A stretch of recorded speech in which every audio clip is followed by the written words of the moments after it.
سابق وزیر اور رکن اسمبلی سوریا پیٹ جگدیش ریڈی نے ریاست تلنگانہ میں کپاس کے کسانوں کے مسائل کو فوری طور پر حل کرنے کا مطالبہ کیا ہے۔ سابق وزیر جگدیش ریڈی نے آج گورنر جشنودے ورما سے سوریا پیٹ ضلع مستقر میں کلکٹریٹ میں دفتر میں خیر سگالی ملاقات کی۔ اس دوران انہوں نے گورنر سے کپاس کے کسانوں کے مسائل کے بارے میں نمائندگی کی۔ اس موقع پر خطاب کرتے ہوئے سابق وزیر جگدیش ریڈی نے کہا کہ ریاست میں کپاس کے کسانوں کے ساتھ سخت ناانصافی ہو رہی ہے۔ انہوں نے گورنر سے کہا کہ وہ کپاس کے کسانوں کے مسائل کے بارے میں مرکزی اور ریاستی حکومتوں سے بات کرے اور ان کے مسائل کو حل کرے۔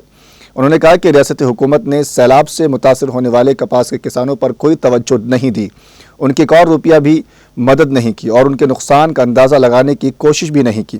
انہوں نے کہا کہ ریاست کے ساتھ ساتھ مرکز بھی کپاس کے حوالے سے ہماری ریاست کے ساتھ امتیازی سلوک کر رہا ہے۔